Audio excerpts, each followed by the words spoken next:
பிரபஞ்சத்திற்கு வர்ற எந்த உயிர்களாக இருக்கட்டும், அது புழுவாக இருக்கட்டும், பூச்சியாக இருக்கட்டும், மனிதனாக இருக்கட்டும், இல்லை மிருகமாக இருக்கட்டும், எல்லா உயிர்களுமே இங்கே வந்திருக்கிறதுக்கான உண்மையான நோக்கமும் அதனுடைய காரணத்தின் விளைவும் என்னென்னா, ஒவ்வொன்றுமே ஒரு பேரின்ப வாழ்க்கையை வாழ்ந்துட்டு போனோம் அப்படின்ற நோக்கத்துக்காண்டி தான் இறைவன் ஒவ்வொன்றுத்தையுமே படைச்சு இங்கே அனுப்பிச்சிருக்காரு அப்படின்றத உள்ளார்ந்த ஒவ்வொருத்தரும் உணரும்பொழுது வாழ்க்கைன்னா என்னன்னு புரியும் தெளிவு.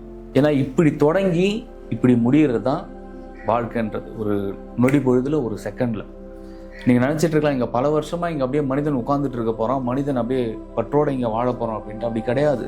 ஒவ்வொருத்தருமே வாழும் காலங்களில் அவேர்னஸாக இருக்கணும். ஒவ்வொருத்தரும் விழிப்புணர்வை கையில் எடுத்துக்கொண்டு ஒவ்வொரு நொடியும் விழிப்புணர்வை கடைப்பிடிச்சி வாழ்க்கையில் வாழும்போது எளிமையாக உங்களுக்கு உண்டான மன கஷ்டமாக இருக்கட்டும், இல்லை பண கஷ்டமாக இருக்கட்டும், எல்லாமே தீர்த்து விடக்கூடிய ஒரு வல்லமையும் சக்தியும் அவேர்னஸ், விழிப்புணர்வுக்கு இருக்கு. ஒரு மனுஷன் ஏன் அவ்வளவு துன்பத்துக்கும் ஏன் அவ்வளோ கஷ்டத்துக்கும் போறான்னா, அவனுக்குள்ளார ஒரு விழிப்புணர்வு இல்லாத ஒரு காரணம் தான் எல்லாத்துக்கும் ஒரு மெயின் ரீசனாக இருக்கு.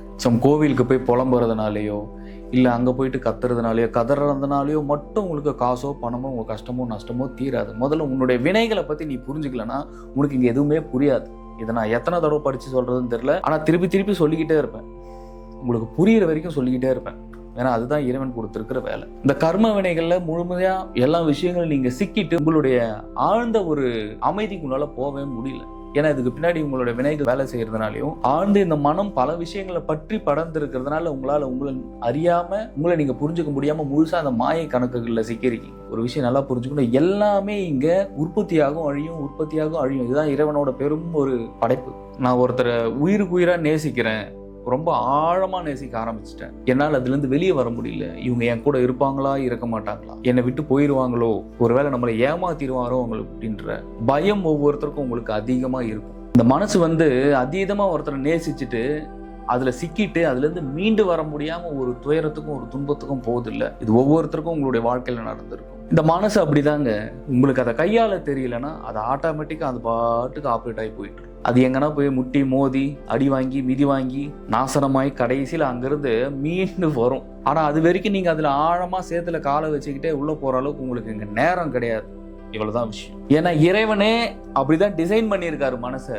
நீ உன்னுடைய மனசை உன்னுடைய கட்டுக்கோப்புக்குள்ள நீ வச்சுக்கணும்.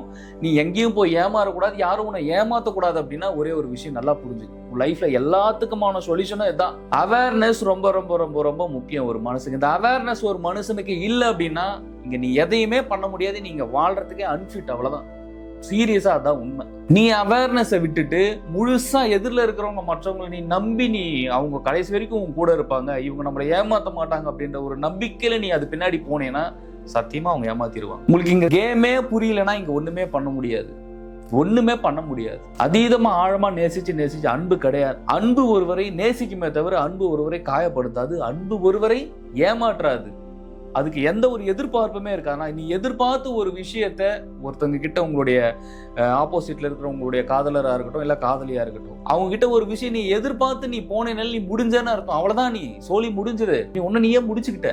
ஏன்னா மனசு அப்படிப்பட்டது. அதுக்கு எது அன்பு எது காதல் அப்படின்னு தெரியாது. இது அன்பு முழுசா தெரியவே தெரியாது உனக்கு. நீ ஆழமா இந்த உலகத்துல எதை நேசிச்சாலும் சரி, அது ஒரு நாள் இங்கிருந்து போயிடும். நீ ஆழமா ஒரு விஷயத்தை நேசிக்க உனக்குள்ள வலி அதிகமாகிக்கிட்டே இருக்கும், உனக்கு வேதனை அதிகமாகிக்கிட்டே இருக்கும். அது மேல இன்னும் பற்றுதல் அதீதமா ஏற்படும் போது, இதெல்லாம் நடக்குதா இல்லையா உங்க லைஃப்ல? அதீதமா பற்றுதலும் அதீதமா அதுக்கு மேல உண்டான அக்கறையும் ஒவ்வொருத்தருக்கும் வரும்பொழுதும் முழுமையா நீங்க கொஞ்சம் கொஞ்சமா உங்களை நீங்களே செதைச்சுக்கிட்டு, உங்களை நீங்களே கொஞ்சம் கொஞ்சமா கொண்டுகிட்டு வரீங்க. உங்களுடைய வாழ்நாட்களை விரயம் பண்ணிக்கிட்டு இருக்கீங்க, உங்களுடைய நேரத்தை வீண் செலவு பண்ணிக்கிட்டு இருக்கீங்க.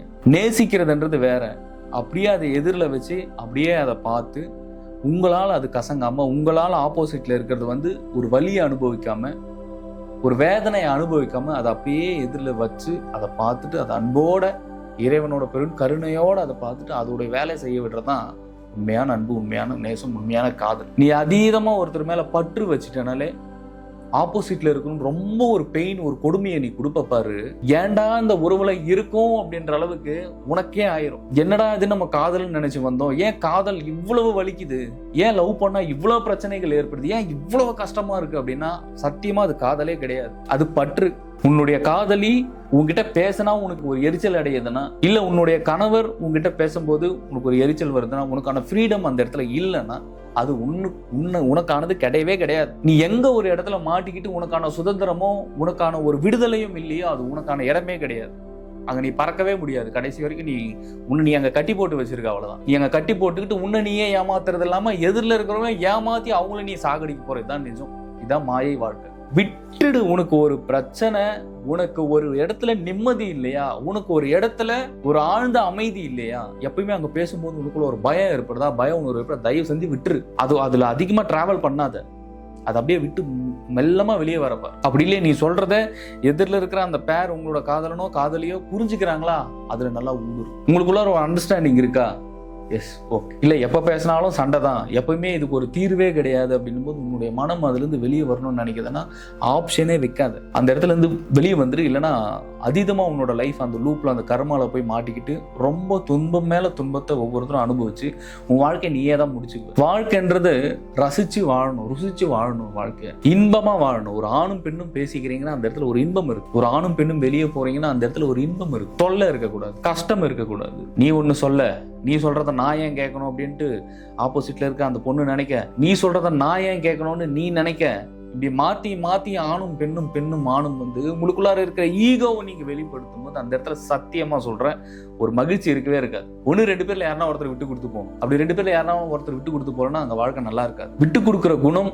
கண்டிப்பாக ஒவ்வொருவருக்கும் தேவை. அது எல்லா மனுஷனுக்கும் இருக்கணும். இங்க விட்டு கொடுக்கிற குணம் இல்லாததுனால தான் பெரும் பிரச்சனைகளை நீங்க அனுபவிக்கிறீங்க. அதனால வந்த வாழ்வினுடைய நோக்கம் என்ன, பிறப்பினுடைய நோக்கம் என்ன, நம்ம எதுக்காக இங்க வந்திருக்கோம், எப்படி இந்த உடலுக்குள்ளார இருக்கோம், உள்ள இருந்து பேசுறது யாரு, எதுக்காக எனக்கு மட்டும் இவ்வளவு துன்பம், எதுக்கு எனக்கு இவ்வளவு வலிகள் அப்படின்றத ஒவ்வொருவரும் நீங்கள் ரியலைஸ் பண்ணாதான் உங்க வாழ்க்கைய புரியும். இல்லைன்னா நீங்க வந்து என்ன பண்றன்னு உனக்கே தெரியாது. நீயும் பாரமா இருந்துகிட்டு எதிரில் இருக்கிறவங்களுக்கும் ஒரு பாரத்தை கொடுக்காது. உனக்கு பய உணர்வு இருக்குன்னா, உனக்கு பயம் இருக்குன்னா, ஏன் எதிரில் இருக்கிறவங்க ஒரு பற்றுல தான் நீ புடிச்சு வச்சிருப்ப. நீ நல்லா நோட் பண்ணி பாரு, நீ நல்லா உன்ன நீ ஆராய்ஞ்சு பாரு. ஒரு பையன் ஒரு பொண்ணையோ இல்ல ஒரு பொண்ணு ஒரு பையனையும் ஒரு பிடிச்சு வச்சுக்கிட்டு இருக்கீங்கன்னா, ஐயோ இவங்க நம்மள விட்டு போயிருவாங்களோ அப்படின்னா போட்டமே, என்னவும் பிரச்சனை, போறாங்கன்னா போட்டோம். அவங்க இருந்து மட்டும் என்ன பண்ண போறாங்க? அவங்க நம்மள விட்டு போயிட்டா நம்ம என்ன பண்ணுவோம்னா அப்ப நீ ஒரு நாள் கூட நீ தனிமையில நீ உணர்ந்தது கிடையாது. நீ யாருன்றதே உனக்கு தெரியல. அதனாலதான் உனக்கு இங்க வாழ்றதுக்கு ஒரு பாரமாவும் ஒரு கஷ்டமாவும் இருக்கு. அதனாலதான் எப்ப பார்த்தாலும் யாரையாவது ஒருத்தர் இந்த மனசு வந்து புடிச்சு வச்சுக்கிட்டே இருக்கணும், யாராவது ஒருத்தர் நம்ம கூட இருந்துகிட்டே இருக்கணும். அப்படி பழக்கப்பட்டுட்ட. ஆனா நீ ஒரு விஷயம் புரிஞ்சுக்கவே மாட்டியே. நீ எப்படி இங்க தனியா வந்த, எப்படிதான் நீங்க தனியா தான் போற. அந்த தனியா போறதுக்கு உண்டான வழியை நீ கண்டுபிடிக்கலாம். அதனாலதான் இங்க யாரையாச்சும் தேடிட்டு இருக்க. யாராச்சும் நம்மளுக்கு மாட்டுவாங்களா, யாராச்சும் நமக்கு சிக்குவாங்களா, நமக்கு எப்பயுமே துணையா இருப்பாங்களா? எவனுமே துணையா இருக்க மாட்டான் இறைவனை தவிர. எப்பொழுதுமே இறைவன் மட்டும்தான் துணையா இருப்பான் அப்படின்றது எப்போ ஒருவர் ரியலைஸ் பண்றாரோ, எப்போ ஒருத்தங்க உணர்வு ரீதியாக இறைவனை உணர்றீங்களோ அது வரைக்கும் நீங்க இங்க தேடிக்கிட்டே தான் இருப்பீங்க. ஆனா யாரு நீ தேடினாலும், நீ என்ன பிடிச்சாலும், என்னதான் பண்ணாலும் சரி, யாருமே உன் கூட இறுதியில வரப்போறது கிடையவே கிடையாது. அப்படி யாருமே ஒருத்தங்க இறுதி வரைக்கும் உன் கூட வரலன்னா உனக்கு இருக்கிற பய உணர்வு எதிரில இருக்கிறவங்களையும் சேர்த்து நீ கொண்டுடுற. இதுதான் பிரச்சனை. இப்படிதான் எல்லா மனித இனமும் அழியுது இந்த பற்றுல. தன்னை அறிய தனக்கு ஒரு கேடு இல்லை, தன்னை அறியாமல் தானே கெடுக்கின்றான், தன்னை அறியும் அறிவை அறிந்த பின் தன்னைத்தானே அர்ஜிக்கத்தான் இருந்தானே அப்படின்றார் திருமூலர். இது எப்பேற்பட்ட வாக்கியம் தெரியுமா? இது எப்பேற்பட்ட வாசகம் தெரியுமா? அப்ப தன்னை அறியாம, தன்னை பத்தி உணராம நீ எதிரில எல்லாரும் புடிச்சு வச்சு நீங்க என்ன பண்ண போற? எதுவுமே உன் கூட வராது. எல்லாமே ஒரு நாள் உன்னை விட்டு போயிரும். உன்னை நீ அறியணும். நீ எப்பேற்பட்ட எனர்ஜி தெரியுமா? பேர் ஒளி தெரியுமா? நீ எதுக்கு புத்தர் சொல்றாரு உனக்கு நீயே ஒளியா இருன்னு? நீ எதுக்கு இன்னொருத்தர்கள் எதிர்பார்க்கிற? நீ எதுக்கு இன்னொருத்தரை பிடிச்சு வச்சிருக்க? இங்க பிடிச்சு வச்சிருக்கிற நோக்கம் என்ன உனக்கு தெரியாது. ஆனா உனக்கு ஒரு பயம் வாழ்க்கையில. யாருமே இல்லைன்னா நம்ம என்ன பண்ணுவோம் அப்படின்னு. அப்ப யாருமே இல்லைன்னா நம்ம என்ன பண்ணுவோம்னா அப்ப இறைவன் எதுக்கு இருக்காரு? நீ மனிதர்களை பிடிச்சி வச்சுக்கிட்டு இருக்க மிகப்பெரிய ஆக சிறந்த ஒரு முட்டாள்தனம் அது. நீ மனிதர்களையும் பணத்தையும் பொருளையும் நீ பிடிச்சி வச்சிருக்க. எதுவுமே உன் கூட வராது. இங்க நீ வாழ்றதுக்கு வேணா அதெல்லாம் தேவைப்படும். ஆனா நீ அது இறுதி வரைக்கும் நீ கொண்டு போகணும்னு நினைக்கிறது உன்னுடைய மனதினுடைய ஆக சிறந்த முட்டாள்தனம். எதுவும் உன் கூட வராது. இறைவன் மட்டுமே உன் கூட கடைசி நொடி வரைக்கும் உன் கூட வருவார். கடைசி உன் உடலிலிருந்து நீ பிரியும் பொழுது இறுதி வரைக்கும், நீ பிறந்த நாளிலிருந்து இங்கிருந்து செல்லும் இறுதி நொடி வரைக்கும் இறைவன் உன் கூடவே இருப்பாரு. இறைவனோட துணையை எப்பயோ பிடிச்சிக்க. இறைவன் யாருன்னு தெரிஞ்சுக்க. இறைவன் இங்க என்ன வேலை செஞ்சுட்டு இருக்காருன்னு தெரிஞ்சுக்க. இறைவன் உனக்குள்ள எப்படி இருக்காருன்னு தெரிஞ்சுக்க. உன்னை பத்தி நீ தெரிஞ்சுக்கலன்னா தயவு செஞ்சு சொல்றேன், நீங்க வாழ்றதுக்கு அன்ஃபிட். ரொம்ப கஷ்டம். முழுக்க நீயும் மாயையில மாட்டிப்ப. உன் கூட இருக்கிற பேரையும் சேர்த்து கொண்டுகிட்டு போவன். இப்படிதான் மாட்டின்னு சாவறானுங்க ஒவ்வொருத்தரும். ஒன்னு அறிஞ்சுக்க, நீ எப்ப தனிமையில இருக்கும்போது உன்னால ஆழ்ந்த அமைதியா உன்னால உட்கார முடியலையோ, உடனே நீ எப்ப போன் எடுத்து இன்னொருத்தவங்களுக்கு போன் பண்றியோ, நீ அப்பவே நீ இன்னும் இங்க தகுதி பெறலன்னு அர்த்தம். வாழ்க்கையில உன் மனசு பயப்படுதுன்னு அர்த்தம், உன் மனசு பக்குவப்படலன்னு அர்த்தம், உனக்குள்ள ஒரு நிதானம் இல்லைன்னு அர்த்தம். இப்படிதான் மாயை நகர்த்தும், இப்படிதான் கர்மா வேலை செய்யும். அப்ப கர்மா என்ன பண்ணுது, நீ தனிமையில இருக்கும்போது உனக்குண்டான எண்ண அலைகளை மாற்றி இன்னொரு இடத்தில் கொண்டு போய் உங்களை லாக் பண்ணுது. அந்த எண்ண அலைவரிசைகளோட சேர்த்து உன்னை லாக் பண்ணி 2 பேருக்கும் முட்டை விடுது மாயை. ஆமாவா இல்லையா? இதான் கர்மா. சரி, உங்களுக்கு போன் பண்ணா கொஞ்சம் நிம்மதியா இருப்போம்னு போன் பண்ணுவீங்க, அங்க ஏன் சண்டை வருது?